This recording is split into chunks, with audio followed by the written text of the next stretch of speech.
2.5 gone by, and the Railers able to spend almost all of it down by Sam Bose. Real good shift from the line of Marchand, Silva, and Odessa, and have to give a lot of credit to the 2-point men on that shift. Pacheco and McBride, as they had kept it on the Valley half for a while, as Medvedev sends a floater in that is blocked by his own man in McAleer. San Roden stepped up on Zimmerman, and now it's thrown along the far side wall by Hansen, shoveled back in by the Warriors. Zimmerman trying to push that puck by San Roden, backhanded out, and now Connor McAleer handed off for Weinman, over for Hansen, fed back for Weinman under pressure from Robinson, chipped it over the net. Hansen was looking for McAleer, who was making his way towards the crease. Kicked in by Nikita Medvedev, and now jammed in with the stick, floated behind Connor McAleer, who sends one in towards Weinman, shuffles a backhander, it's trickling in the crease, they jam at it, and Bose kept it out.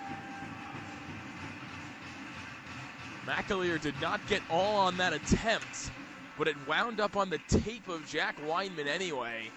It went through Sam Bose, and Anders Johnson dove in there, and I'm pretty sure he saved a goal, and he has a chuckle with Josh Bells as he makes his way out of the area that Sam Bose typically occupies. But Anders Johnson still looking for his first EHL goal, but he's got his first career save, as that one was trickling past that red line.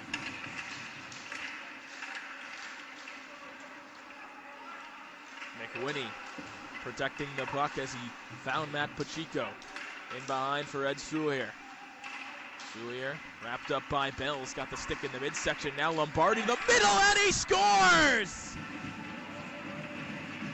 What a bullet from Matt Lombardi as he just powers that puck by Bose off a great feed from Ed Soulier. Wicker, such an effective forechecker, frees it up for Max Bolak. He waits for an option towards the goal, wraps around, fed it for Swain. Now Dutcher down for Burnson in front, and he didn't get much on it. Ahumada was able to close it off. Pinching is Dutcher, kept it alive, snapped one off of Mattingly. Now Dutcher breaking down, Wicker with the shot, and he scores! With 21.8 to go, Aiden Wicker scores! And for the first time in this game, the Railers have the lead.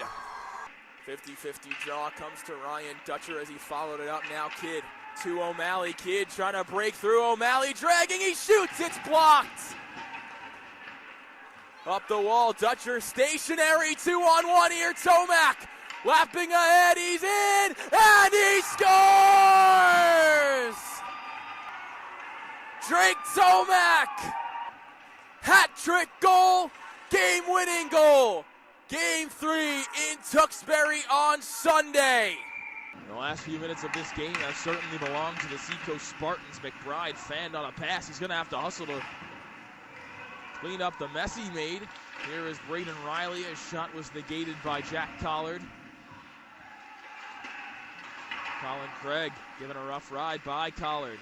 Osterberg escapes to beyond his blue, given all kinds of hassling by Connor McAleer. Colin Craig, near side, shifts by Collard. He's still got the puck to the forehand. What a goal! Colin Craig, turnstile Jack Collard, went to the forehand, glove side high on Kulhanik, and he evens the score here with 2:33 to go. Face-off won by the Railers. Odessa's shot blocked out high. Corbin Neely able to keep the puck in, dishes over for Connor McAleer. Near side wall, opens up, waits for an option, fed it to Odessa at the near point. Over for Jack Weinman, squeezed it through for Silva, and he scores! Jack Silva on the power play. And the stalemate has been broken. Fanning on that one was Barabee, and a kick save by Healy on Mattingly. Mattingly spins another one in. It's intercepted by Burnson, who lost the stick. Mattingly above the circle snaps a shot, and another pad save for Healy. Under a minute to go, centering feet alone, and Healy robs Mattingly. Another 5-star save for Aiden Healy as he has been under siege. Lombardi out there with Palumbo and Sulier, Sherm, and Healy on the points. Interesting to see Matt Sherm out there, not a frequent power play player. Palumbo in the slot looking for a tip, went off of a pair of bodies. Sulier out to the point. Sherm again, top of the circle, down behind. It is Lombardi for Mealy, one-time blast. Sulier jamming at it. It comes back to Corbin Mealy near side. Far side Sherm, top of the circle. Down behind the net for Sulier. For Lombardi, Mealy between the dots, he sailed it high. He had some net to work with. Sulier ridden off that puck by Cummings. Palumbo forces out to the point. Mealy another try, drag. This one deflected, jam time. They're whacking at it, couldn't pile it home. 5-on-3 is over. Mealy another shot off the outside of the post. And some real good chances there, but nothing finding twine. Tristan Fatadad stood strong, and when he didn't have to, the glass behind him did. Matt Lombardi behind the goal line, near side wall for Mealy.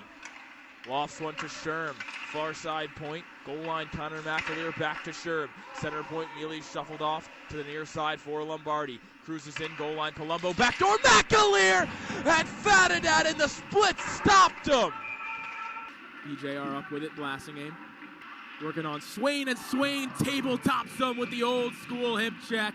Better to win the initial series as Rossi dangles around Odessa, now fed one through, and Kulhanek with a great save on Max Morris. Max Morris, who joined the Chiefs in the latter portion of the season, had 15 goals, 13 of them coming with Team Maryland, who he started the year with, and 2 with the Chiefs. He's got 3 points in the playoffs so far, all 3 assists, which is half his total from the regular season, and now it is the line of Martin, Lim, and Globitz. And talking to Coach Heffernan of the Chiefs prior to the game, he really likes this line because of the engine and the hard work of Martin and Globitz, and he feels like if they can open up Ethan Lim, they can make magic happen. And Lim's got 3 points for the postseason so far. Martin's got an assist, and Globitz has 2 goals. So, Coach Heffernan, you've pressed the right buttons so far. Good morning and welcome into the Worcester Ice Center for this 11:30 a.m. matchup between the Worcester Railers Junior Hockey Club and the Seacoast Spartans here in the EHL. Thank you for joining us here on HockeyTV. I'm Basile, bringing you into the Worcester Ice Center, where the hometown Railers are taking on the number 2 in the league, Seacoast Spartans. Railers coming off back-to-back losses, and it was 83 days ago the last time the Railers lost back-to-back games, and ironically, it was against these Seacoast Spartans. For a span of 14 games in 30 days, there was only one team that beat the Railers, and it was the Spartans. It was a home-and-home series on November 17th and 18th, and the top line of the Seacoast, Drew Oliveri, William Prey, and Kenny Maxwell, absolutely decimated the Railers. Between those 2 games, Drew Oliveri had 8 points, William Prey had 7 points, Kenny Maxwell had 5 points. They outscored the Railers 10-4 with a 6-2 dominating win at the game here at the Worcester Ice Center.